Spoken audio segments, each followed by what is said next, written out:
Quand on raconte qu'ici, en Balagne, ce sont les Grecs eubéens, qui ont amené la culture de l'olivier, c'est un peu plus compliqué que ça. C'est la deuxième fois qu'avec Comunità Ulisulana on fait une conférence théâtrale.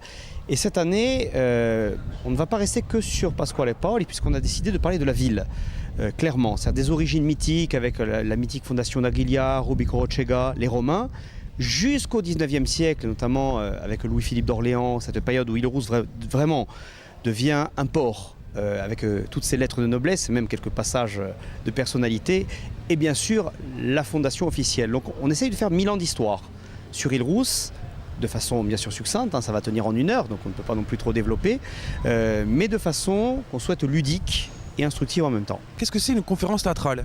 Alors moi j'ai décidé il y a quelques années maintenant de tenter de transmettre quelque chose, mais comme je suis le genre de personne qui ne peut pas faire quelque chose sans y trouver du plaisir, sans m'amuser vraiment, j'ai eu l'idée, comme j'ai aussi une formation de comédien à la base, de créer un cercle de conférences, mais avec du costume, de la musique et une mise en scène qui sera comme un spectacle, même si le fond, lui, se doit d'être une conférence de guide conférencier, donc avec des références, avec des explications de l'histoire, du patrimoine, bien entendu.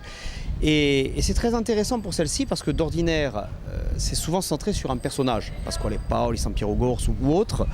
Là, on parle d'un lieu.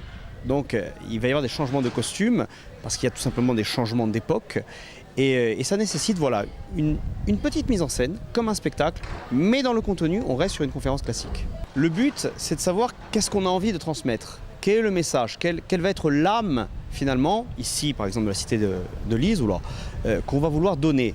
Quand on a ce point de vue, on va écrire plusieurs grands axes tout simplement. Et chaque grand axe vont être illustrés soit par des musiques, soit par des passages d'images, d'objets ou de choses comme ça, et qui vont permettre de créer un tout, une continuité, un fil linéaire, comme une pièce de théâtre finalement. D'ailleurs, clairement, cette conférence théâtrale se fait en 3 axes. L'axe de l'Antiquité, Antiquité tardive, Moyen-Âge, l'axe de la période pauliste et l'axe de la période française du 19e siècle.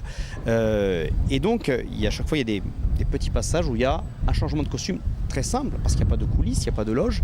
Et là, c'est aussi toute la difficulté de l'exercice ici, et l'originalité de l'exercice, c'est que c'est une conférence qui est publique. Je n'ai fait pas ça dans un endroit où d'ordinaire, on a une salle, on a tout un local technique, on a de quoi se changer. Non, là, il va falloir tout faire sur place, comme un théâtre de rue. Donc il faut être un peu rompu à l'exercice du théâtre de rue et en même temps un petit peu rompu aussi dans les recherches historiques, puisque moi-même je suis guide conférencier, donc on essaye à chaque fois d'allier les deux.